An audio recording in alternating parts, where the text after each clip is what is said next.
ડભોઈ પોલીસની ટીમે બાતમીના આધારે વોચ ગોઠવી સંખેડાથી ડભોઈ તરફ વિદેશી દારૂ ભરીને આવેલી બ્રેઝા કાર સાથે ચાલક ઝડપાયો હતો।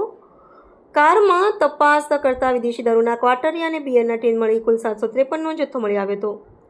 હોળી ધૂળેટીના તહેવારને લઈ કાયદો અને વ્યવસ્થાને ધ્યાનમાં રાખી દારૂની બંધીને કડક હાથે ડામી દેવા જિલ્લા પોલીસ વડાએ આદેશ કર્યો હતો, જેથી ઓપરેશન પરાક્રમ હેઠળ ડભોઈ પોલીસે બાતમીના આધારે વોચ ગોઠવી હતી। ત્યારે સંખેડા તરફથી વિદેશી દારૂનો જથ્થો ભરીને કર્નેટર થઈ ડભોઈ બાયપાસથી વેગા તરફ જતી કારને ડભોઈ પીઆઈ જેમ ચાવડા એડી સ્ટાફના જવાનો સાથે સરિતા બ્રિજ ઉતરતા જાણતી હતી, જે બાદમાં ચાલકનું નામઠામ પૂછતા તેને પોતાનું નામ રાજેન્દ્ર ઠાકોરભાઈ બારિયા રહેમાલપુર તાલુકો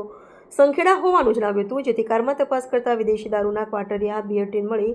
કુલ નંગ 753 કિંમત રૂપિયા 1,84,418, કારની કિંમત રૂપિયા 3,50,000 મળી કુલ મુદ્દામાલ કિંમત રૂપિયા 5,39,418ના મુદ્દામાલ સાથે ઝડપી કસ્ટડી ભેગો કર્યો છે।